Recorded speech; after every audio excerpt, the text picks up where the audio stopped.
Hello YouTube and welcome to my review of Amazing Spider-Man number 5, Volume 7. We're going to get into spoilers, so if you don't want to be spoiled, here's your warning. Let's take a look at the creative team, writer Joe Kelly, and art by Pepe Larraz. And let's take a look at the synopsis here in the book. It does kind of give us a good wrap-up of the series so far. Peter Parker just started working at Rand Enterprises thanks to some help from his long-lost childhood friend Brian Nearing. However, Peter's first day on the job was interrupted by a rampaging rhino who shocked Spider-Man by having a heart attack mid-fight. While investigating what happened to the rhino, Spider-Man's spider sense went off. And one very hallucinatory day later, Norman Osborn determined that someone had drugged Peter. Still suffering the effects of the drug, Spidey took his investigations to Ravencroft, only to be confronted and nearly killed by supervillain Itsy Bitsy, who was trying to put down the imprisoned and ailing Rhino. Spider-Man figured out that Rhino's sickness was tied to an ingredient in Queen's soda, and Brian surmised it was the same substance that Itsy Bitsy had used to poison Peter. Brian notified the authorities while Spider-Man, still under the drug's effects, took the fight to the man behind it all, Roderick Kingsley, the Hobgoblin. But Itsy Bitsy, revealed to be Kingsley's lieutenant, was tipped off to Brian's call, and now Spider-Man's racing to get to his friend before Hobgoblin does. Let's jump in. The book opens at Rand Enterprises with a phone conversation between Peter and Brian. Peter is trying to warn him when the phone conversation dies. We quickly learn why. The Hobgoblin has arrived. Hobby wants to know who tipped off the feds about his compound in the soda. Maria, Peter's new boss, is trying to take credit for the tip-off, but Brian says he was the one. Hobgoblin agrees that killing 2 people is better than a whole building when Spider-Man arrives just in time. Spider-Man and the Hobgoblin square off as Maria and Brian get to safety. Spider-Man has set up a web trap catching Hobgoblin's wings, which slows him down. Spidey wants to know what Hobgoblin's endgame is with the drugs and the soda, but Hobgoblin won't reveal his master plan. We then cut to Maria and Brian running for their lives, and Maria is trying to upload the information they discovered to an off-site server. She suspects someone at the feds is working with the Hobgoblin. Hobgoblin reveals he wants to get people hooked on the drugs, and then he can introduce a cure. We see some flashbacks of a younger Peter and Brian standing up for Peter. As the battle continues between Spider-Man and Hobgoblin, Spider-Man saves Maria, and Brian brings out one of his mushroom experiments and throws it at the Hobgoblin.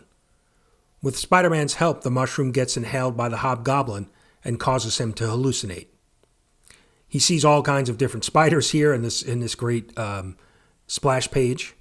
The hallucinations and catching Hobgoblin off guard allows Spider-Man to get the upper hand, but ultimately Hobgoblin manages to escape with a little taste of his own medicine now, being drugged and hallucinating. With the feds aware of the poisoning of the soda, it's all pulled from production and store shelves. We then cut to a phone conversation between Peter and Norman Osborn. Norman explains the drugs were about to go nationwide in a number of different beverages, water, juices, health drinks. And he also discovered that the cure for this has been out on the market for 2 years. And Norman doesn't believe that Kingsley, the Hobgoblin, could have had the foresight to hatch this plan.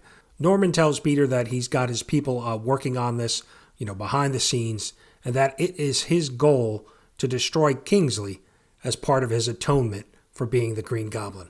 The story wraps up with Peter and Aunt May having dinner, and Peter apologizing for everything. Aunt May tells Peter that this isn't the first time she's felt like she doesn't know him, and that she feels like he's pushing her away. Peter tells Aunt May he would never push her away, and that she's one hell of a mom. So this is where issue 5 wraps up. This is the first story arc in Joe Kelly's run. Overall, not bad. We still have some loose ends that I'm sure will play out in the future. We don't know if the Hobgoblin was fully behind the drugs. Could there be somebody else, bigger out there looming that we're going to get revealed in the future? We still got Itsy Bitsy out there. So a couple loose ends that, like I said, I think will play out in future stories by Joe Kelly. But overall, so like I said, this wraps up this first story arc. Not bad. Much better than I think the starts of volume 5 and 6. But nothing, nothing too groundbreaking here. Just, I think, solid, solid, better than average storytelling, setting up some things, like I said, that I think will pay off, hopefully in the future. So I'm going to go ahead and give this 3 webheads out of 5. Like I said, overall, not bad. So what do you think? Leave me a comment. Let me know if you've been reading ASM Volume 7. We're 5 issues in. What do you think of the story so far? Joe Kelly's writing, the artwork. Just give me your thoughts. If you're not reading it, I hope you enjoyed the review. Let me know. Let me know what you like about the review, what you don't like. Always looking to improve the reviews of these stories. So I'd love to see a comment, and always appreciate you stopping by the channel. And thanks so much for watching.